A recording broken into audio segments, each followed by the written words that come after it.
Welcome everyone to my presentation on Mapping London Through Song, Geographies of Popular Music and Transculturalism. May I ask you your name? Lord Kitchener. Lord Kitchener. Now, I'm told that you are really the king of calypso singers. Is that right? Yes, that's Well, now, will you true. sing for us? Right now. Yes. London is the place for me. London, this lovely city. You can go to France or America, India, Asia, or Australia, but you must come back to London. On June 22, 1948, calypsonian Lord Kitchener, Alvin Roberts, sang "London is the place for me" to news reporters after having just embarked the Empire Windrush at Tilbury Docks. Kitchener not only outlined his global political map of London as the mother country here, but also provided a glimpse into his inner London geography, a comfortable place where you can live as a millionaire and enjoy the breeze and encounter sociable citizens. Wishful thinking, of course, but exactly by contrasting reality, the song reveals this predominant global perception of a white European London, combined with the ideal of living in Hampton Court rather than, as many migrants would, for instance, in the East. And also Kitchener would soon, similar to other calypsonians, address the racism experienced in London. Recorded in 1951, the song is a significant marker of the expansion of musical variety and multicultural identity in London at that time. But which music is actually included or excluded in contemporary music maps? And what kind of cultural maps are actually represented in popular London-related songs? This presentation provides glimpses into the transforming musical mapping of London from a transcultural perspective. The iconic London, that might be described almost as a global brand, clearly contrasts the network of communities so varied and complex as London. Given that I could not undertake any fieldwork, I will rather start from a macro perspective by reflecting on the concept of transculturality, hereby asking what happens when a location becomes a global icon, but also asking what or who becomes actually visible in this global context. By likewise discussing the approach of cultural mapping, I would like to illustrate that, while music often also challenges existing power hierarchies, how little of some underlying structures and perception mechanisms actually change. If there is a location that has been marked by and mapped in songs, it is London. London guides such as Time Out regularly publish lists with the 100 best songs of London, and this is just the peak of a much larger iceberg. As you can see here, one could just literally walk musically through London that forms a maze of hundreds of stories, networks, relations, told and conveyed through popular music song and listed in related magazines. Yet, what exactly is reflected by these songs from a transcultural perspective? Which London is mapped here? What kind of geography is reflected through these songs? Let me just elaborate some theoretical issues related to the keywords of geography, transculturalism, and cultural mapping. As is the case with many keywords from the area of cultural studies, the expression of transculturalism gets increasingly contradictory with deeper reflection. Derived from the Latin terms trans, over, beyond, and cultus, cultivated, transculturalism describes phenomena of cultural transgression that might also lead to the dissolution of established borders, evident in key phrases such as extending through all human cultures. As Langenol and al. Pointed out, the suffix culturalism usually points to more than one culture, which is also interrelated with the question of what is actually culture? Well, we all know this question. Yet in most transcultural debates, this has been modified to what happens when two cultures encounter. This question is hereby clearly interrelated with the pluralization process because, until then, culture had mostly been dealt with in singular form. The concept was initially developed in Latin American studies. It was actually first articulated by the Cuban scholar, lawyer, and politician Fernando Ortiz Fernandez, by the way, also one of the founders of Cuban ethnomusicology, and a good example of a distorted academic map. Despite his major works, Ortiz is little known outside the Spanish-speaking world. Ortiz, who focused on Afro-Cuban cultures, described transculturalism as a double-edged fusion process in which something new emerges, but in which also elements get destroyed. This conceptualization was actually intertwined with a critical rethinking of the then central concept of acculturation. From Ortiz's perspective, acculturation was too ethnocentric, one-sided towards the positive, and overloaded with colonial imbalances. Yet it took some decades until a more comprehensive discourse emerged, as, for example, being represented in the writings of philosopher Wolfgang Welsch in Transculturality, the Changing Form of Cultures Today from 2001. As Welch argues, the concept of transculturality suggests a new conceptualization of culture differing from classical monocultures and the more recent conceptions of interculturality and multiculturality. The traditional description of cultures as islands or spheres is wrong, because cultures today are characterized internally by a pluralization of identities and externally by border-crossing contours. Furthermore, this traditional concept, which emphasizes homogeneity and delineation, is normatively dangerous and structurally suppressing differences and encouraging separatism and violent conflicts. The concepts of interculturality and multiculturalism tackle some of these ills, but their basic flaws remains the presupposition of cultures as homogeneous islands or enclosed spheres, such as, for instance, the Turks, the Chinese, etc. The current situation of thick globalization, however, requires a different, much more open and fluid concept.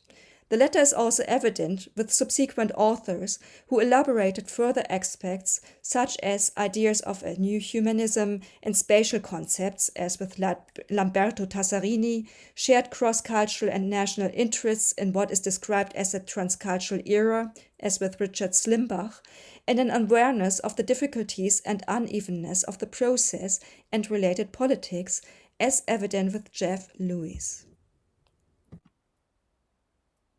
The concept remains difficult to grasp.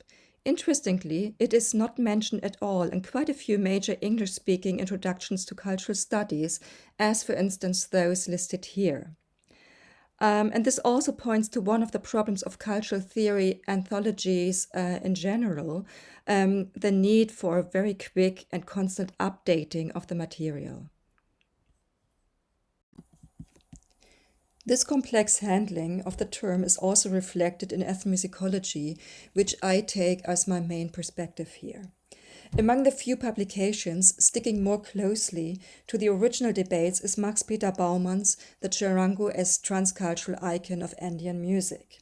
Very much in context with the preceding Latin American discourses, Baumann addresses the specific South American colonial context, and he also utilized the related terminology in order to describe the different processes of encounters of two or more different cultures.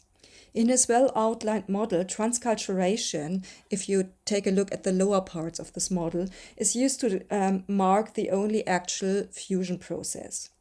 The concept is handy in that it can also be transferred to genre-related encounter and fusion processes, such as the likewise London-based electric folk scene, which was my original PhD research topic. For example, the English folk revival emerged against the background of a strong deculturation, that is, the complete embracing of the foreign or dominant culture, here Anglo-American popular music, which stimulated revivalists like Ewan MacColl to set up very restrictive folk club rules in order to revive so-called authentic music from the British Isles. In a way, the London-based hardcore clubs hereby switched to a, however artificial, form of reculturation by rejecting outside influences. The third option, transculturation, however, occurred outside the folk clubs, and it was especially London that provided the ideal ground for experimental folk rock, jazz, and so on fusions towards new forms. Borman subdivides this process into compartmentalization, syncretism, and transformation towards new forms. In the case of electric folk, fusions merge towards the form of syncretism. The instruments are still audible as folk versus rock instruments. It was so not just yet a true transformation, as in the case, for instance, of South American musics, where the original components merge towards a completely new forms. This not only applies to forms like tango or samba, but also to Lord Kitchener's Calypso song as a fusion of West African and French and English rhythmic and musical elements, as well as a linguistic fusion towards a new recognizable form. I personally find this model still extremely useful for the description of the actual musical fusion processes. Quite strikingly, transculturalism does not even have an entry in ethnomusicology's most recent encyclopedia, the Sage International Encyclopedia of Music and Culture, maybe also because of being more strongly related to processes on the popular music level. I am very careful to make too many generalizations, and I'm also mainly focusing on the ethnomusicological perspective here.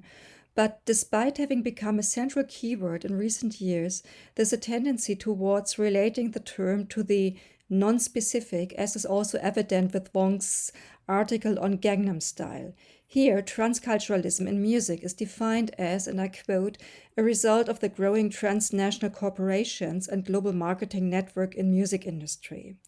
Transculturalism involves the merging of different elements from different kinds of music taking place in an industrial environment. Transcultural music is therefore an industrial product without any roots in any specific ethnic group. Quote end. And this is combined with a search for a common language that is mutually understood, also in the case of the Gangnam video.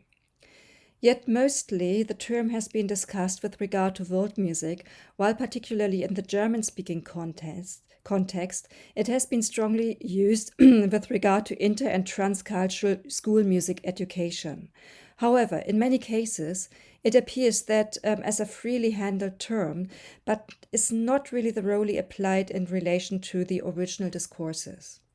So with regard to this talk here, this means that I'm mainly understanding or using transculturalism. For me, it denotes a heterogeneous perception of cultures and of related modern global interaction processes. By moving to the UK, also Lord Kitchener's Calypso shifted into the Western global networks and contexts, hereby becoming part of further transcultural encounters. I started out with this song also because it is prominently listed on the many London-related song lists, such the 100 Best London Songs of Time Out, songs about London, 35 of the Best by Musical Express, the website London That Nobody Sings, Spotify lists, and so on. Yet, while these lists include popular tunes such as London Calling, Streets of London, or Warwick Avenue, clearly aimed at a global touristy and branded representation of London, the actual sociocultural musical map behind these lists only becomes apparent with further analysis.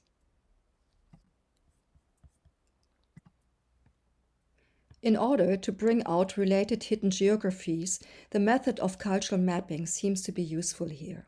An approach that has been highlighted by UNESCO as a central methodological resource for safeguarding cultural diversity. And I quote here, "Cultural mapping has been recognized by UNESCO as a crucial tool and technique in preserving the world's intangible and tangible cultural assets.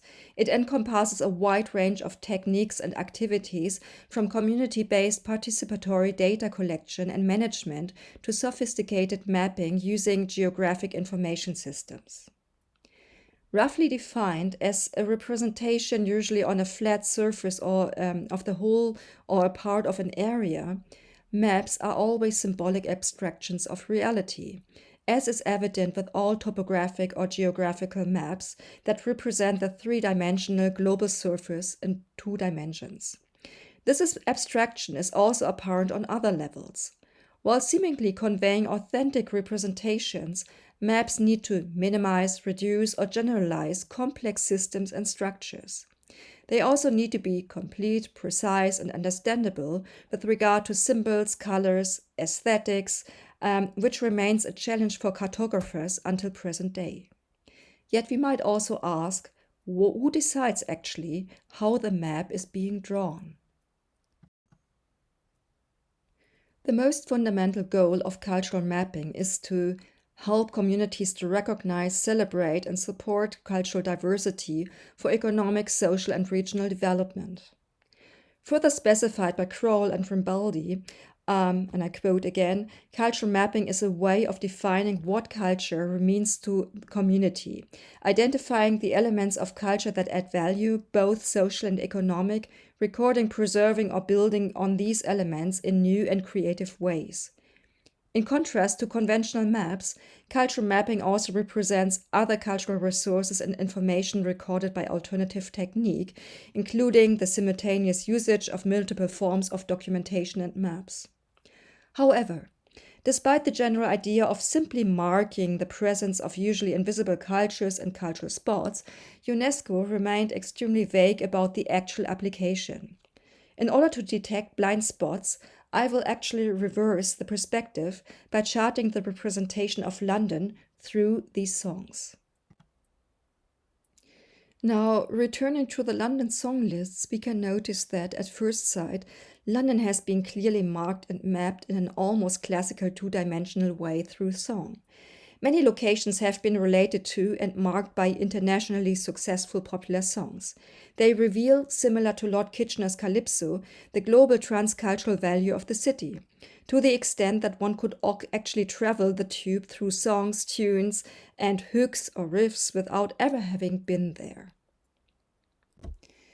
If we just think of Jerry Rafferty's Baker Street, Donovan's Sunny Good Street, Sachs' Camden Town, or Duffy's romantic Warwick Avenue, each of these songs connects a tune or a specific hook, such as the famous saxophone solo of Baker Street with a location, which I would describe as a form of two-dimensional mapping. And I just can't resist to play the Baker Street saxophone solo here.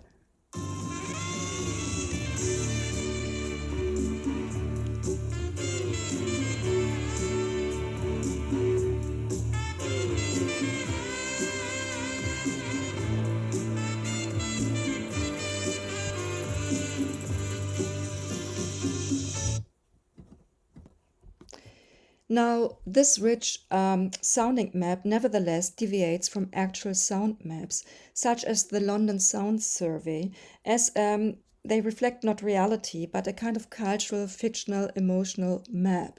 This partly even includes real sounds like the famous Mind the Gap, that is almost a brand in itself now. This surface mapping likewise occurs on a historical level. There are lots of songs relating to historical locations, such as the Tower of London. In fact, each of these songs might also be described as a transcultural marker or icon of London, here in the sense that it is also perceived beyond the local national cultural context. Yet, there are other musical tube maps. While, for instance, Lord Kitchener actually loses his way in the station of the Underground train, the jams down at the tube station at midnight from 1978 provides a rather chilly impression of a narrator who is attacked in the tube, which was a dangerous place at that time. To take them home to the ones that they love and who love them forever. The grace 30 steps.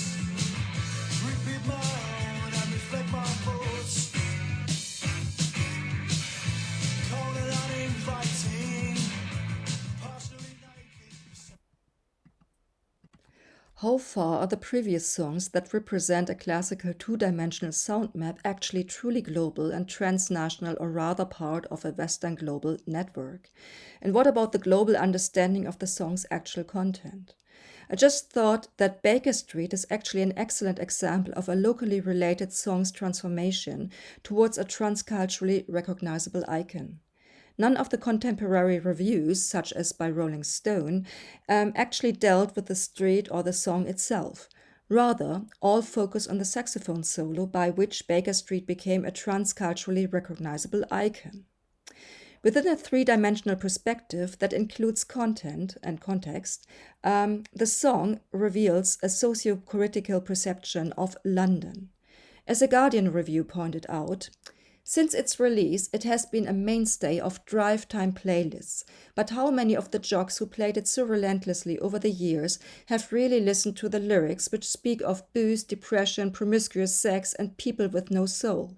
And how many could have known that the seemingly innocuous reference to a new dawning alluded to Jerry Rafferty's struggle to extricate himself from his Steelers Wheel record contract and his own battle with alcoholism? Rolf McTale's Streets of London adds a further aspect to this transcultural iconization of local songs. As McTale pointed out, he initially wanted to call the song that deals with the situation of the homeless Streets of Paris. Is it thus the non-specific, exchangeable, local that can be transferred and understood transculturally? Because this seems to be the case, and exactly the reason why the song still works today. It can be transferred to other situations, even Corona, and Ralph McTell just adapted the song to the current situation. This transferability is also evident with this conference's main title, The Clash London Calling. With its title, the British punk band made a reference to the BBC World Service, which might be described as a transcultural memory. Strummer had encountered the program in Malawi, and subsequent artists would continue relating to this transferable title, not necessarily the content, on a transcultural level, and I have Falco's Vienna Calling in mind here. Originally called Ice Age, the original song refers to a period of high unemployment and social unrest that led to the London Brixton Uprising in 1981. Depicting a kind of final scenario shaped by nuclear disaster inspired by 3 Mile Island and environmental disaster, the drowning of London as a kind of symbol, the song's SOS code relates to another globally understood yet Western-based code. And I just would like to play this ending here.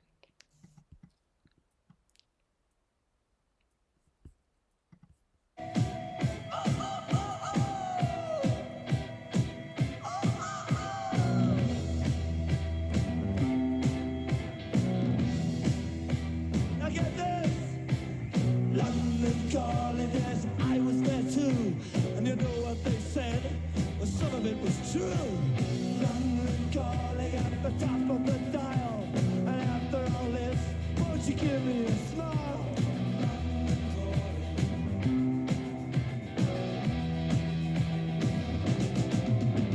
I never felt so much alike.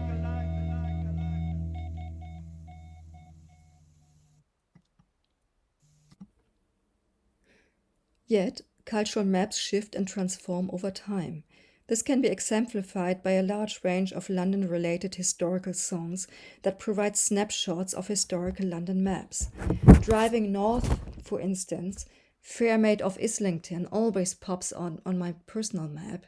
The folk song about a young woman going to London to sell fruits and outwitting a man who wants to have sex with her. We still encounter a different topography of Islington and London that still represents separate units here. This transformation likewise applies to older popular songs, such as Petula Clark's Meet Me at Battersea Park, and just a brief snippet here.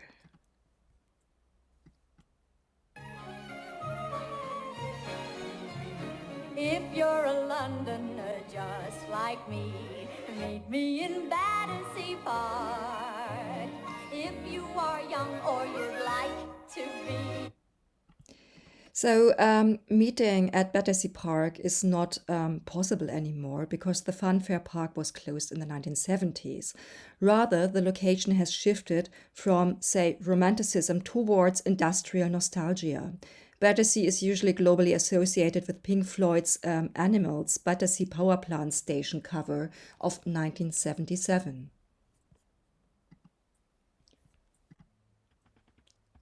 Yet, how strongly local historical icons can become subject of shifting transcultural references in music is best illustrated with London Bridge. London Bridge is already a recurring referential point in the traditions, as evident with songs like Geordie or the ditty London Bridge is Falling Down, which also contributed to the iconization of the location. Already, the original ditty contains a large bulk of historical references, be it with regard to the unverified reference to the Viking attacks or to the medieval architecture, when the bridge actually also hosted a row of houses on both sides.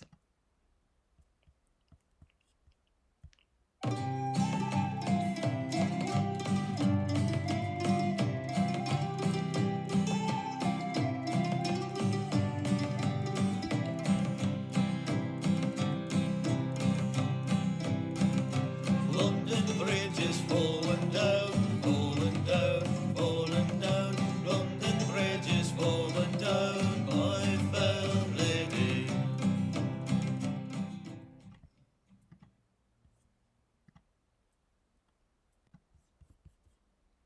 In 1978, the bridge became a new referential point of a different map when the Jamaican roots reggae band Culture sampled the ditty in their song Bolted Bridge. Coded in Rastafari language, Bolted stands for the oppressive system, which was already addressed in Bob Marley's Crazy Bald Heads.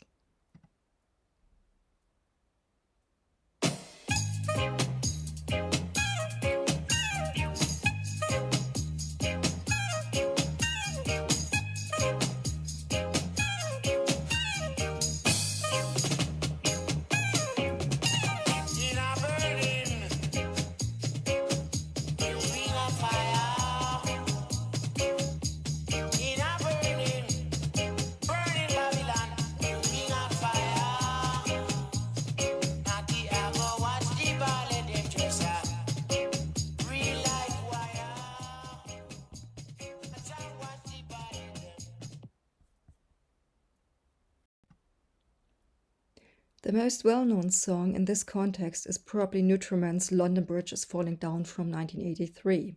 The band's name already being an association to a milky drink popular with Afro-Caribbean communities. Also, the song was a transformed shift away from the two-dimensional London song markers. This early hip-hop example now includes London's marginal voices as well, by criticizing electoral politics, malpractice, and inner-city decay. This is a cool jam, this is a cool jam, and I'm coming to give you Superman.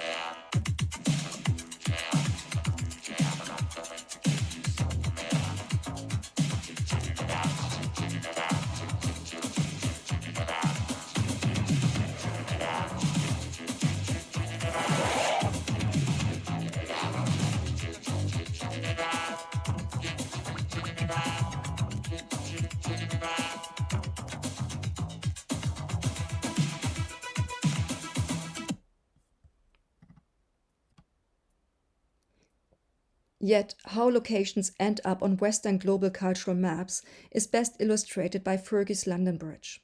Representing an American perspective, the song's location became a sexual symbol, the falling here pointing to, and I quote, falling for a guy down into his arms, quote, end. While the album's title Duchess exclusively relates to white imagery, here's Sarah Ferguson. It was thus read, especially from the outside, such as in German reviews, who perceived it as a nice club song, not geographically or sociopolitically, but plainly musically. The lack of real geographic imagery is also evident in that the video displays the Tower Bridge, not London Bridge.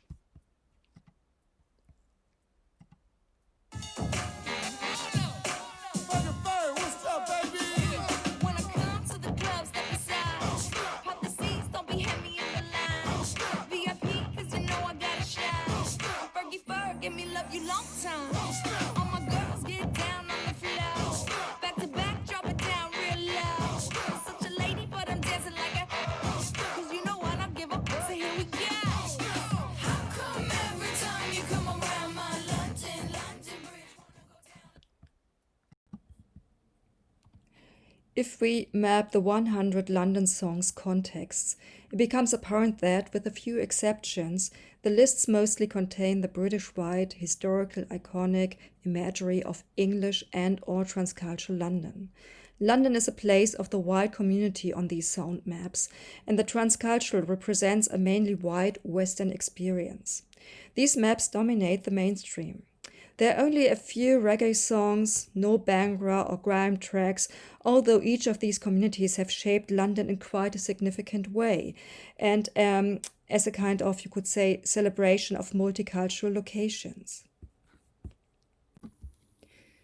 So how would, for instance, the Beatles' Norwegian Wood from 1965 fit on this map?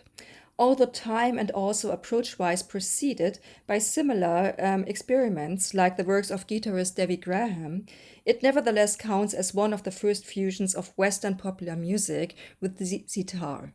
Sound-wise, we might describe it being somewhere between compartmentalization and syncretism. Indian sitar and Western popular music never fuse into something new, and the sitar, apparently acquired by Harrison in London, was still played without deeper understanding. Harrison would only take up lessons after the recordings. Lacking deeper transcultural interaction, it thus still reflects a predominantly Western perspective. In a way, it seems that reggae, as evident with the culture's Bolted Bridge, became one of the clearest early sound-related markers of transcultural fusion in London, later also by being adapted into punk. It is also exemplary in that the transcultural adaptation process was strongly intertwined with the music industry, also an issue that has been mentioned in many discussions, as evident with Island Records that was founded in 1959 by Chris Blackwell in Jamaica and was actually named after Harry Belafonte's island son. Blackwell relocated in London in 1962. Although not played on the radio at that time, apparently Blackwell had to advertise his recordings in the shops himself. Island Records provided the central space and thus visibility of reggae music. This transcultural space expanded to other areas, as Island Records also started to provide the alternative space for experimental fusion musics. I personally actually came across Island Records due to my research on electric folk or folk rock. Central early bands like the London-based Fairport Convention first recorded here. Island Records thus actually provided the space for English folk rock to emerge at all. Again, something that only becomes visible with this mapping perspective. If it is the other London that actually is representative of London, then the two-dimensional map of the 100 London song lists is actually the distorted map. Interesting, hmm? For example, similarly excluded are rap and grime, the electronic genre that, including jungle, dancehall, hip-hop, emerged in the 2000s in London. Due to its large variety of influences, including Jamaican elements such as reggae, it could even be described as emblematic for representing transcultural London musically. Here we find also the clearest local London associations outside the so-called white mainstream repertoire. Especially the early London rap group London Posse exemplifies how strongly London is significant for the members' identities. Yet particularly Wiley contributed to this, I would say in quotation marks, different London imagery, as evident with his song Living in London.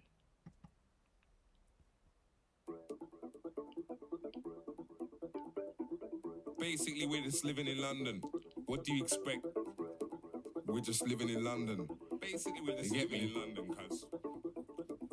What do you expect? We're living in London. Yo, anything you see, anything happens.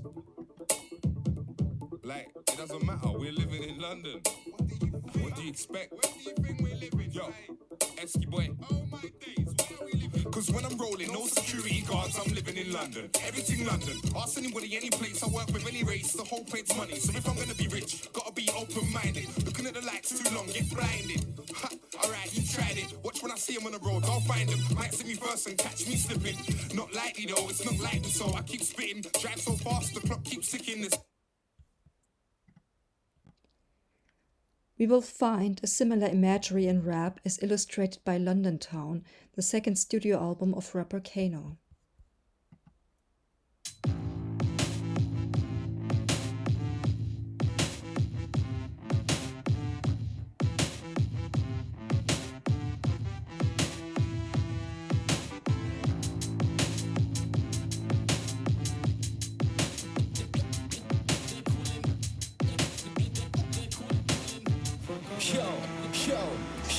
It's still K.A. niggas, straight K niggas. Spray like Cajun, you make great figures. You ain't even fucking with my mixtape niggas. Like Jerome Thomas with the bathing apes. Like Beckham with the ladies. Play it till I get mine. Wife and kids like Damon Wayans. K behave. Nah, they love me. And yet, musicians like Wiley also illustrate the discrepancy of this London identity. While working with the London imagery and, for instance, posing in front of London skyscrapers, he actually does not live in London anymore. Yet London remains a point of orientation on these musical maps. Yet, one of the most significant popular examples of transcultural London has probably been the track Galang, meaning Go Along, Behave Yourself in Jamaican, by MIA from her first album, Arula, in 2003. And I'm just playing a short snippet here.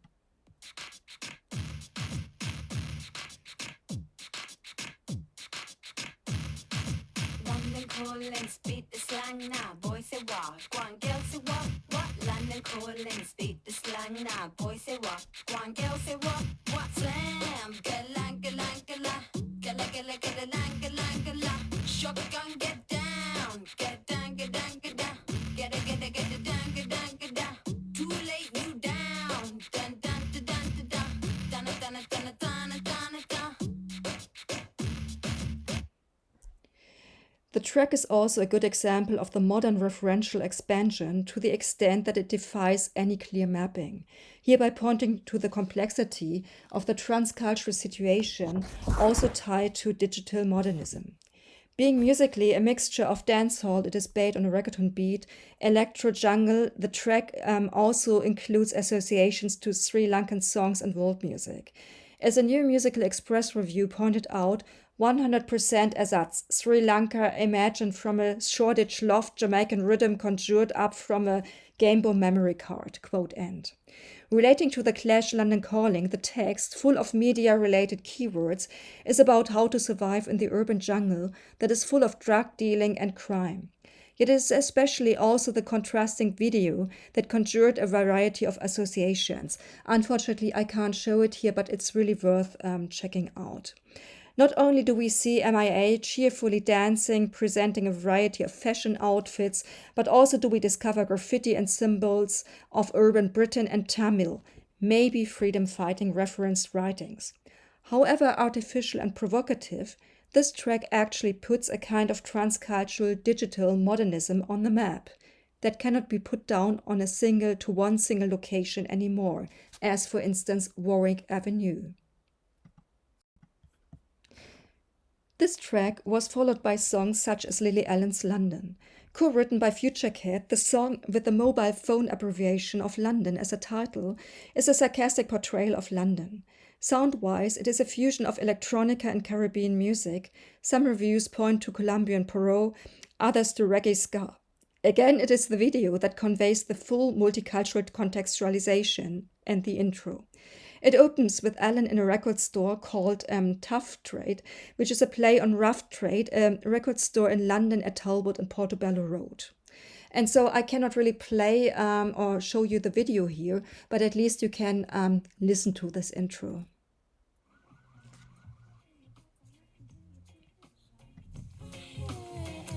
Hi, I'm just wondering, have you got any kind of like sort of punky electronica, kind of grime, kind of like new wave grime, but kind of maybe like more broken beats, like kind of dubby broken beats, but a little bit kind of soulful, like kind of drum and bassy, but kind of more broken drum and bass, like kind of broken beats, like breakbeat kind of broken drum and bass, kind of. Do you know what I mean?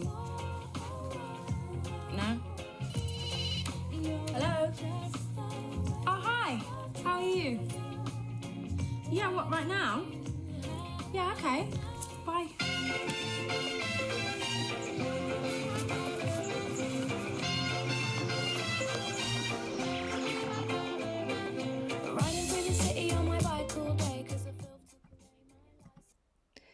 The track also illustrates the challenges of transcultural reception. Alan's transcultural map is understood within a local context. As a Guardian reviewer remarked, Lily Allen explores her dark sides with Afrobeats and Caribbean London in the song, hereby also pointing to the, and I quote here, blaring Jamaican fanfare, quote end, that becomes especially vivid in the live versions. Yet outside the English-speaking context, this symbolism is mapped differently. While the German Music Express indeed perceived the album as being close to its zeitgeist, other German reviewers described the music as Sonnenblumenunterhaltung, sunflower entertainment, sounding as if Allen is on drugs, nice brass, nice reggae ska pop song, hereby completely overlooking the text's sarcasm. So just to come to a brief outlook here. The previously discussed songs clearly exemplify the process of transculturalism in their whole global complexity, and not always with a clear outcome or understanding. This also relates to the mapping of this material, which I applied here on the first very basic level, identifying the actual reference points and thus mapping just coordinates. The practical realization will be subject, for the summer break. But it is through this process of making the positioning or geographies of individuals, cultures, and so on visible that referential points, especially hidden ones, and their transformations become apparent. From Lord Kitchener's London map to MIA's transcultural global referencing, we can still travel London by a song map. Yet it is also apparent that the simplest maps are sometimes the most distorted ones.